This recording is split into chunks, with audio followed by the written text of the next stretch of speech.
Kita kembali ke tahun 90-an ya, ke film yang pernah heboh pada saat itu karena si pemeran utama yaitu Sharon Stone berani memamerkan bagian tubuhnya yang paling terpencil ke kamera dengan begitu jelasnya. Iya, judul filmnya Basic Instinct. Oh ya, tahun 90-an, kamu umur berapa coy? Kalau saya sudah bisa gini. Seorang pria, pengusaha, mantan penyanyi rocker meninggal di atas tempat tidurnya di sebuah apartemen mewah di San Francisco. Meninggalnya sangat tak wajar dan aneh, yaitu ditusuk-tusuk dengan alat pemecah es. Sang detektif datang bernama Nick Curran, diperankan oleh Michael Douglas bersama beberapa rekan kerja. Langsung selidik, lihat ini, periksa itu. Tersangkanya perempuan berambut pirang, pacar si mantan rocker itu sendiri, Catherine Trammell, diperankan dengan mantap oleh Sharon Stone. Datanglah Nick ke rumah Catherine Trammell yang berada di dekat pantai gitu, rumah mewah lah, tapi Catherine dengan tenang menerima Nick CS. Tidak ada sedikit pun kesan takut atau khawatir setelah melakukan penbunbunan. Bahkan sikap Catherine terkesan menggoda Nick.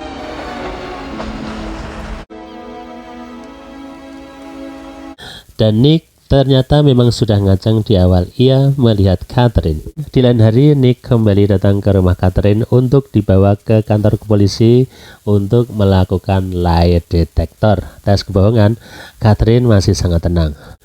Boleh, aku ganti pakaian dulu ya, katanya kepada Nick. Sepertinya Catherine juga merasa bahwa Nick suka padanya. Ia ganti pakaian dengan pintu yang sengaja dibuka. Tentu saja agar Nick bisa melihatnya.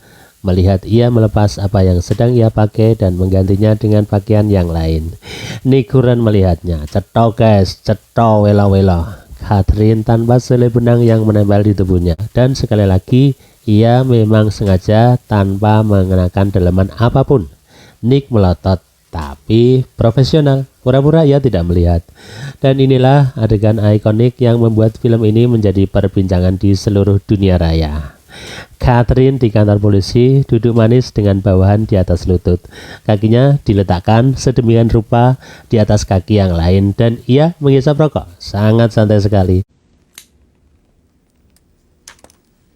Nick CS dibuat salah tingkah olehnya. Catherine mulai menjawab pertanyaan-pertanyaan yang dilemparkan Nick. Dan di tengah tanya jawab itulah Catherine merubah posisi kakinya. Hanya beberapa detik kaki-kakinya bergerak, namun Nick CS bisa melihatnya dengan sangat jelas. Sebuah celah yang agak berkerut dengan bagian tengahnya yang gelap. Permukaannya bersih, tanpa rumput-rumputan. Wanita ini habis bercukur rupanya. Nick CS gak sanggup berkata-kata. Itu pemandangan langka yang tak akan dua kali mereka jumpai di kantor polisi. Oh my word, we'll have a look. Nick sudah tak tahan rupanya. Kali ini ia merencanakan pertemuan dengan Catherine sendiri tanpa rekan kerja dari kantor. Pertemuan di sebuah diskotik dengan lampu biarpet dan musik yang memakakkan telinga. Catherine berada di sana dengan pacarnya yang ternyata sama-sama cewek, Roxy namanya. Catherine segera melupakan pacar ceweknya. Ia mulai melakukan tarian erotis di depan Nick. Nick dan Catherine sama-sama sudah kebelet ternyata. Adegan wik-wik alias bercocok tanam segera dimulai. Roxy tentu saja cemburu. Ia mencoba menabrak Nick dengan mobil. Tapi malah Roxy sendiri yang meninggal karena mobilnya terjungkal dan ringsek. Catherine sedih dan berduka.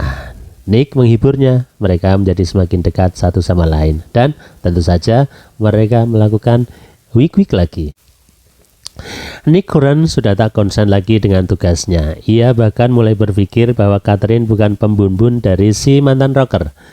Padahal tanpa disadari oleh polisi ganteng ini, Catherine ternyata sudah merencanakan pembumbunan kepada Nick Curran.